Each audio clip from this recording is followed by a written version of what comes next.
माननीय मेरी बड़ी बहन विधायिका महोदया, बड़े हर्ष का विषय है कि आज हमारे प्रांगण में विधायिका मैडम उपस्थित हैं।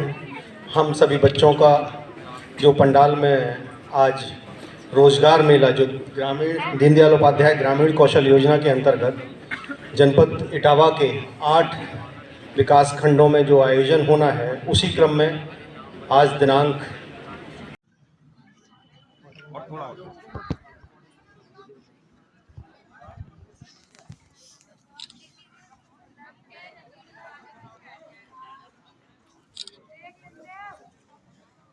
रोजगार मेले में आए हुए सभी हमारे कि आइए और अतिथियों का बुके देकर स्वागत करें।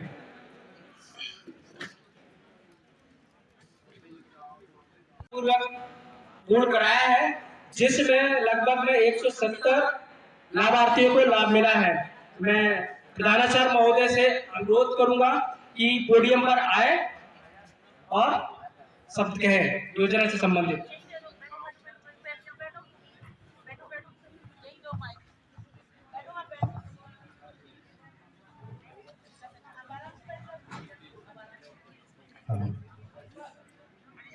परमादरणीय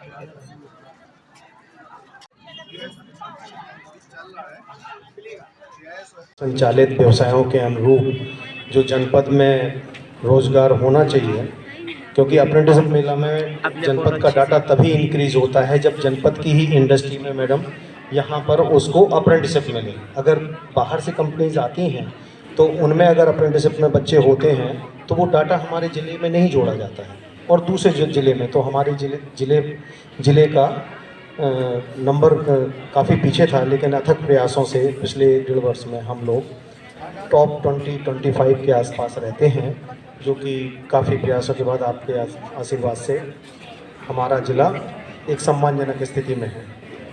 तो मैं यही कहूँगा कि आज जो रोज़गार मेला आयोजित किया गया है उसका लाभ उठाएं, और मैं इसी के साथ मैं सभी को बधाई देता हूं, और मैडम से बस यही अपेक्षा है कि भविष्य में भी जब भी हमें ज़रूरत पड़े तो हमारा मार्गदर्शन करते रहें। धन्यवाद। 6 जनवरी 2024 से लेकर 30 जनवरी 2024 तक रोजगार मेले का आयोजन चल रहा है। विकास खंड स्तरीय रोजगार मेले का आयोजन चल रहा है। अभी हाल में ही बर्तना में 6 जनवरी 2024 को रोजगार मेले का आयोजन खत्म हुआ है। कैंपस ITI कैंपस परिवार हमारी मार्गदर्शिका समय समय पर हम लोगों को मार्गदर्शन मिलता रहता है। हमारे बीच है, सभी तमीज तालियों से स्वागत करें।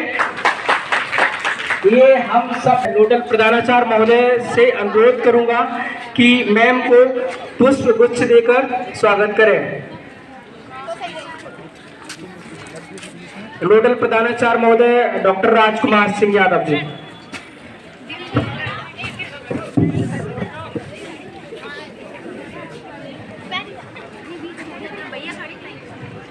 तालियों से ये तालियां बजाते रहिए।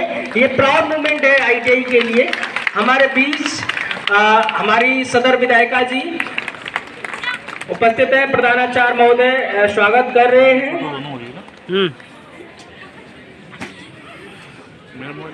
मुझे नहीं पता जी किसका है। मैं जिला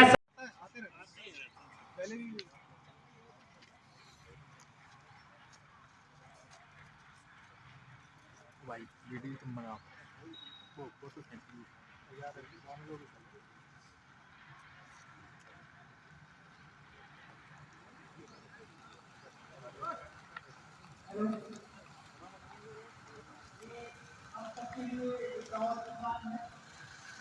जनवरी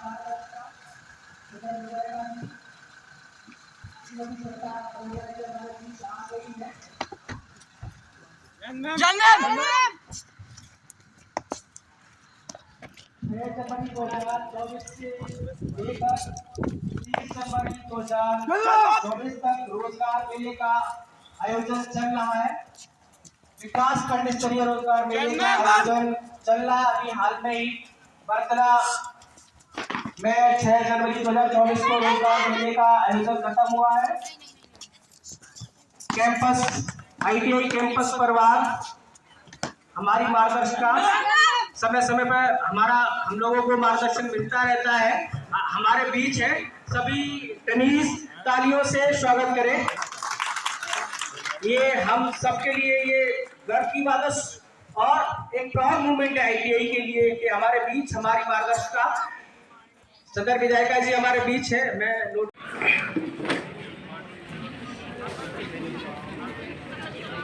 तालियां बजती रहे।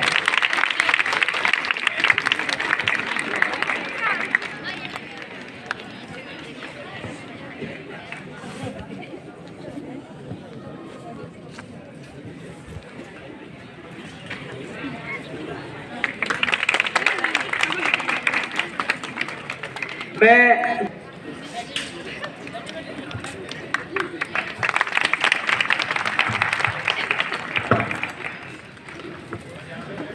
कराया है जिसमें लगभग में 170 लाभार्थियों को लाभ मिला है। मैं प्रधानाचार्य महोदय से अनुरोध करूंगा कि पोडियम पर आए और सब कहे योजना से संबंधित। राजकीय औद्योगिक प्रशिक्षण संस्थान इटावा के प्रांगण में विकासखंड बड़पुरा के तहत यहाँ पर रोजगार मेला जो आयोजन किया गया है, मैं सभी मंचासीन अतिथियों का स्वागत करते हुए सभी बच्चों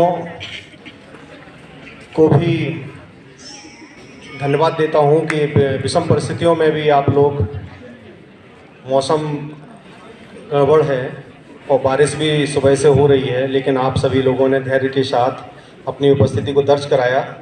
इसके लिए सभी बधाई के पात्र हैं और हम सब के लिए गौरव का विषय है कि माननीय विधायिका जी ने इस मौसम में भी अपना बहुमूल्य समय देकर हम सभी को आशीर्वाद दिया। इसके लिए मैं बहुत बहुत आभारी हूँ मैडम का।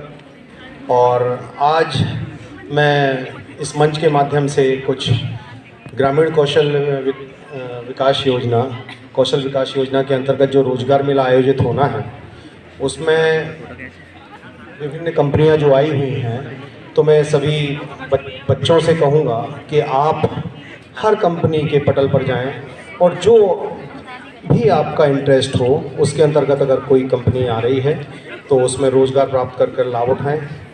और साथ ही साथ मैं मैडम की उपस्थिति में कुछ महत्वपूर्ण जानकारियां भी साझा करना चाहता हूं कि प्रति माह 21 तारीख को हमारे यहाँ रोज़गार मेला लगता है, प्लेसमेंट ड्राइव, और माह की अंतिम तारीख विभाग के अधिकारियों ने कराया था। और बच्चों को जब टैबलेट देती हूँ तो इस भावना से देती हूँ कि हमारे बच्चे जो तकनीकी शिक्षा प्राप्त करने की व्यवस्था जिनको नहीं मिली है, उनको कम से कम इस टैबलेट में डाउनलोड सॉफ्टवेयर के माध्यम से उस तकनीकी शिक्षा का ज्ञान करने का अवसर मिलेगा, ज्ञान प्राप्त करने का। तो मैंने पहले ही कहा, ये जो आपका समय ये बहुत कीमती है और ये समय ऐसा है जिसको आप जीवन के लिए इन्वेस्ट कर सकते हैं और फिर ये समय आपका बोनस बन के आपके साथ खड़ा होगा। अगर आज आपने मेहनत से, ईमानदारी से, क्योंकि आपको अवसर मिला है, सबको अवसर पहले नहीं मिलता था, सबको अवसर अब मिल रहा है, चाहे वो किसी भी जाति, धर्म का, बरादरी का, मजहब का व्यक्ति हो, अगर उसकी क्षमता, उसमें काबिलियत है तो उसको अवसर देने का काम सरकार कर रही है। इस बात को कोई भी नकार नहीं सकता। इसलिए आज इस रोजगार मेले में आपको आपकी क्षमता और मेहनत के बल पर जो रोजगार मिलेगा वो जिंदगी भर आपको कॉन्फिडेंस देने का काम करेगा। आपका आत्मबल बढ़ाने का काम करेगा। आपको अपनी क्षमता पर, अपनी मेहनत पर कुछ करने का अवसर मिलेगा। और ये जो आपकी उम्र है, ये आपकी 3 पीढ़ियों को की जिम्मेदारी उठाए हुए है। एक तो आपकी स्वयं की पीढ़ी, फिर आपके आने वाले भविष्य की पीढ़ी, और वो पीढ़ी जिसने आपको यहाँ भेजा है, जिसने आपके लिए अब मेहनत आपको करनी है अपने लिए। और बहुत बड़े बड़े सपने आपको अपने लिए देखने हैं। सपने कैसे देखते हैं? सपने वो नहीं होते जो सोते हुए आते और आप देखते रहते हो और कहते हो कि हमने सपना देखा है। सपने वो देखने हैं जो आपकी आंखों में नींद आने न दें और आपको सोने न दें। वो सपने आपको देखने हैं। क्योंकि हम सब संकल्प ले रहे हैं ना बार बार कि हम 2047 तक भारत के दुनिया के देशों में क्रमांक नंबर 1 पर ले जाएंगे, भारत को विश्व गुरु बनाएंगे, भारत को नंबर 1 पर स्थापित करने का सपना जो देख रहे हैं। तो ऐसा भारत दुनिया के देशों में क्रमांक नंबर 1 पर नहीं पहुंच सकता जहां का नौजवान बेरोजगार हो, आलसी हो। ऐसा भारत दुनिया के देशों में नंबर 1 पर नहीं पहुंच सकता जहां पर महिलाओं का सम्मान न हो, बेटियों को बराबरी का हक न मिले, गरीब को सम्मान न मिले, किसान को सम्मान न हो, बुजुर्गों के लिए दवाई न हो, बच्चों के लिए शिक्षा न हो। जो हमारी मूलभूत आवश्यकताएं हैं उनको पूरा करने के लिए आज हम सब लोग लगातार प्रयत्न कर रहे हैं। काम हो गया।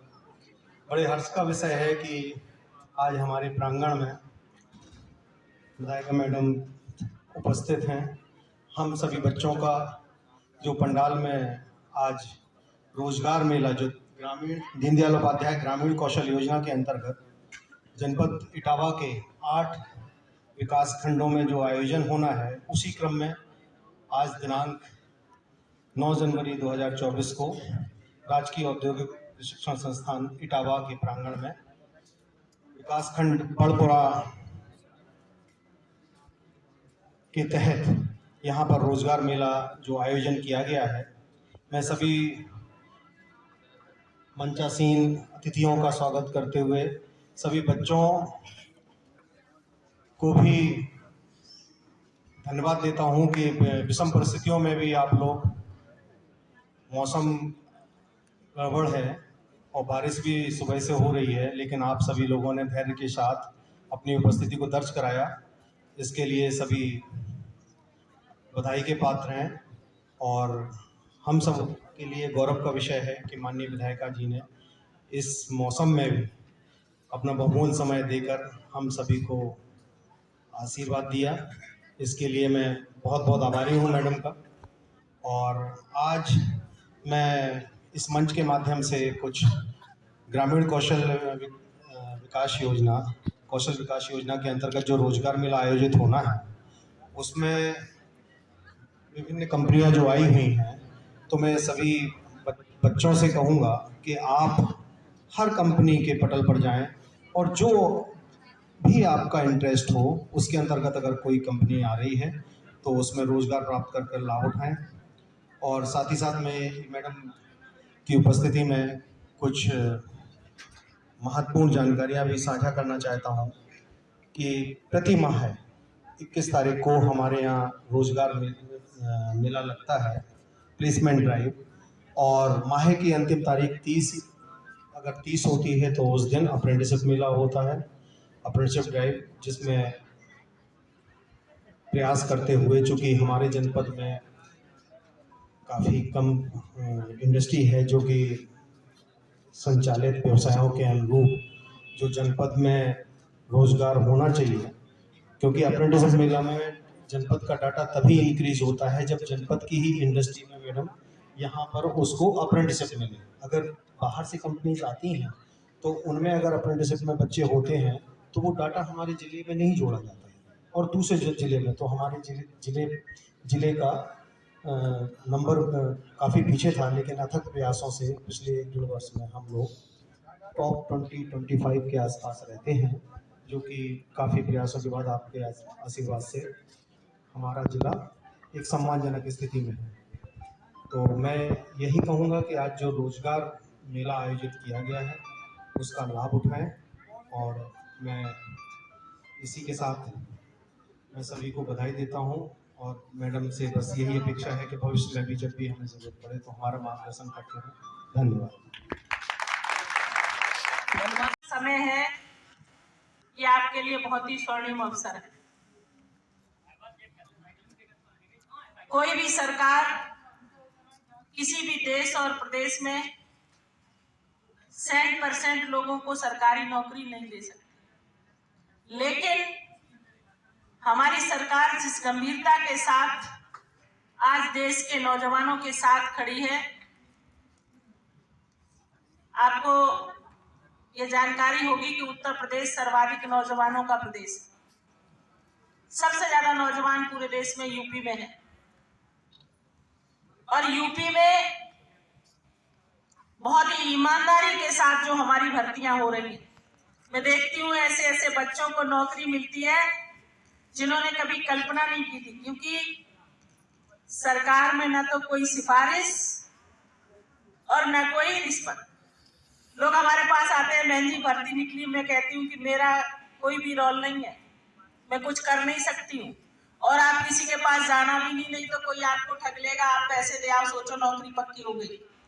ये तो एक गारंटी है कि आप अपनी काबिलियत के दम पर, अपनी क्षमता और प्रतिभा के दम पर, अगर आप में क्षमता है तो आप आज चाहे वो कौशल विकास के माध्यम से हो, रोजगार के माध्यम से हो या सरकारी नौकरियों में किसी भी विभाग में भर्ती के माध्यम से हो, आपको जो भी मिलेगा वो आपको अपनी क्षमता और प्रतिभा पर मिलेगा। ये गारंटी आज कम से कम हम सब लोग मन से खड़े होकर दे सकते। इसलिए मैंने सबसे पहले आप सबका स्वागत किया इस रोजगार मेले में। इतने नौजवान जो रोजगार प्राप्ति की दिशा में यहाँ पर आज आए हैं, हमारे इस कार्यक्रम में विशेष रूप से उपस्थित हमारे यहाँ के प्राचार्य डॉक्टर राजकुमार यादव जी, राजपाल जी और सभी मंच पर सम्मानित हमारे जो लोग बैठे हैं, भारतीय जनता पार्टी के भी कुछ लोग यहाँ पर हैं, हमारे युवा मोर्चा के अध्यक्ष हैं और सभी लोग बैठे हैं। मैं इन सब की तरफ से भी आप सबका वेलकम कर रही हूँ। अभी एक और कार्यक्रम था रोजगार से संबंधित, मैं वहां पर भी गई थी, वहां पर भी इतनी भीड़ थी नौजवानों। हमारे जो ये स्टॉल लगे हैं,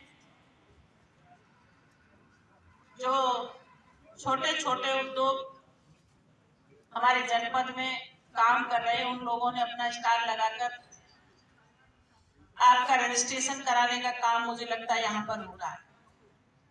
मैं आपको केवल ये कह रही हूँ कि जिस जिज्ञासा के साथ,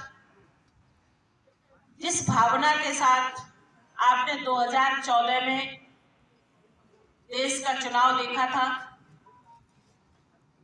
सारे जाति और धर्म से ऊपर उठकर पूरे देश के नौजवान, चाहे वो कहीं पर भी नौकरी कर रहे हो, एक बार भारत की सड़कों पर झोले कंधे पर डालकर घूम रहे थे और इस आशा और विश्वास में घूम रहे थे कि हमारी प्रतिभा का, हमारी क्षमता का मूल्यांकन हमारे देश के अंदर होगा, चाहे वो कहीं पर भी हो, किसी भी देश में काम कर रहे हो। मैंने देखा गलियों में लोग घूम रहे थे और जिस आशा और विश्वास के साथ घूम रहे थे, मैंने पहले वहीं से प्रारंभ किया कि ईमानदारी के साथ, अब मेहनत कोई अधिकारी, कोई सरकारी, कोई विधायक या कोई सांसद करने वाला नहीं है।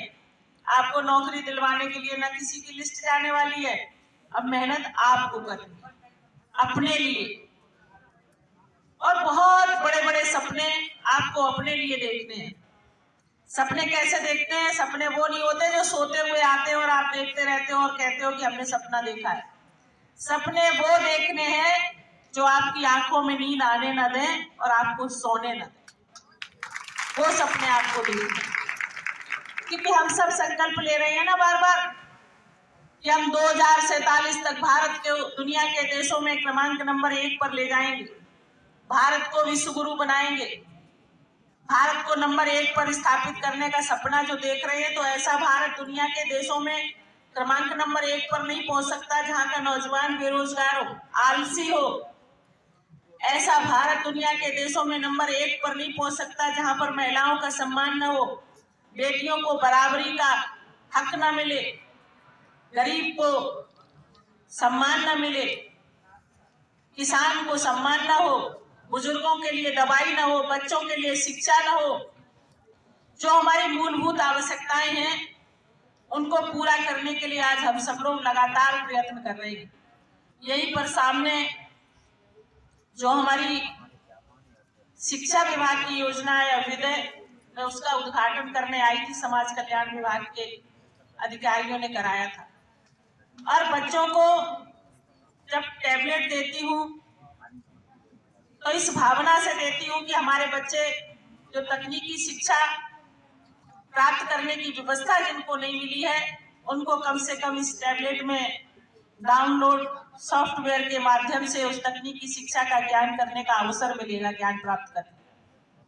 तो मैंने पहले ही कहा, ये जो आपका समय है ये बहुत कीमती है और ये समय ऐसा है जिसको आप जीवन के लिए इन्वेस्ट कर सकते हैं और फिर ये समय आपका बोनस बन के आपके साथ खड़ा होगा।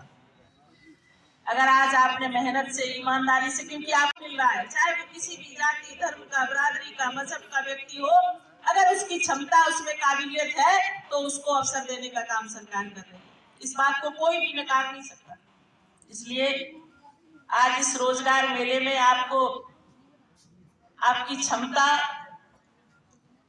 और मेहनत के बल पर जो रोजगार मिलेगा वो जिंदगी भर आपको कॉन्फिडेंस देने का काम करेगा, आपका आत्मबल बढ़ाने का काम करेगा, आपको अपनी क्षमता पर, अपनी मेहनत पर कुछ करने का अवसर मिलेगा। और ये जो अगर आपने बहुत अच्छे से, मेहनत से, ईमानदारी से किसी काम को किया तो दूसरे लोग उसी को देखकर आकर्षित होंगे और आपसे जैसे करेंगे कि ये तो बहुत अच्छे से काम कर रहे हैं, ये तो बहुत अच्छे हैं, ये तो बहुत मेहनत से कर रहे हैं, बहुत आगे बढ़ रहे हैं। और हमने देखा आज तो हमारे समय में हम कितने किसानों को राष्ट्रीय सम्मान मिल रहा है। हमारे एक किसान हैं जगदीश, शायद चकवा के हैं, इतने बड़े बड़े पुरस्कार उनको मिले। तो कोई ये ना कहे कि किसी भी क्षेत्र में आज किसी भी प्रतिभा का कोई भी सम्मान नहीं है। हो सकता है कि आपसे कोई बहुत अच्छा खिलाड़ी बन जाए, हो सकता है कि आप में से कोई बहुत अच्छा समाज सेवी बन जाए, हो सकता है किसी कंपनी में रोजगार प्राप्त करके आप उस कंपनी के ऑनर बन जाए, आप समकक्ष कोई कंपनी चलाने लगे, आपका अपना रोजगार हो, लेकिन बशर्ते आपकी गंभीरता आपको उस स्थान तक पहुंचाने में सहयोगी साबित होगी और कोई दूसरा नहीं कर सकता। की जिम्मेदारी उठाए हुए है, एक तो आपकी स्वयं की पीढ़ी, फिर आपके आने वाले भविष्य की पीढ़ी और वो पीढ़ी जिसने आपको यहाँ भेजा है, जिसने आपसे कुछ उम्मीद लगाई है, जिसने सोचा है कि हमारा बेटा जाकर कुछ करेगा। आपके माता पिता, आने वाले आपके बच्चे, आपका परिवार और आप स्वयं, इन 3 पीढ़ियों की जिम्मेदारी आज आपके कंधे पर है। यहाँ पर जन शिक्षण संस्थान का भी स्टॉल लगा है। मैं देखती हूँ जन शिक्षण संस्थान भी पूरे जनपद में लोगों को रोजगार प्राप्त कराने के लिए तमाम ट्रेनिंगों के माध्यम से लोगों को सहयोग करने का काम करता है और लोग रोजगार भी प्राप्त कर रहे हैं। मेरी बेटियां भी बैठी हैं। मैं आप सबसे यही आग्रह करूंगी कि बहुत ही जिम्मेदारी के साथ, ये आपका जो समय है ये बहुत ही आपके लिए कीमती है। मैंने पहले ही कहा कि 3 पीढ़ियां इस आपके समय से जुड़ी हैं, आने वाली आपकी स्वयं माता पिता और आप। इसलिए आप बहुत ही मेहनत के साथ, ईमानदारी के साथ रोजगार प्राप्त करने के लिए अपना रजिस्ट्रेशन कराएं। मैं कुछ एक पीली जो पहने बैठे हो, क्या लिखा है इस पे, रेडियल, ये मैं बोल रही हूँ, मैं आपको देख रही हूँ, आप इधर देख रहे हो, उधर देख रहे हो, मेरी निगाह आप सब पर है। मैं एक एक की एक्टिविटीज देख रही हूँ। अगर आप जीवन में गंभीर नहीं है तो आपको कुछ नहीं मिल सकता कभी भी, किसी भी स्टेज पर। जीवन में व्यक्ति को जहां पर जिस जिम्मेदारी को प्राप्त करने के लिए बैठा है, सबसे पहले आपके अंदर उस काम के लिए गंभीरता होनी चाहिए। काम कोई छोटा और बड़ा नहीं होता बेटा। मैं जिन लोगों के बीच में आज खड़ी हूँ, मुझे पता है कि हमारे देश की जो शिक्षा पद्धति है वो, अगर मैं ये कहूँ ठीक नहीं है तो कोई अतिशयोक्ति नहीं होगी। क्योंकि एक बच्चा तो देहरादून में पढ़ता है, दून कॉलेज में, सिंधिया में, और दूसरा बच्चा पढ़ता है हमारे गांव के प्राइमरी स्कूल में। और जब डॉक्टर साहब किसी भी कंपटीशन को क्वालिफाई करना होता है तो प्रश्न पत्र तो एक ही आता है दोनों बच्चों के लिए। अब वातावरण का, शिक्षा संस्था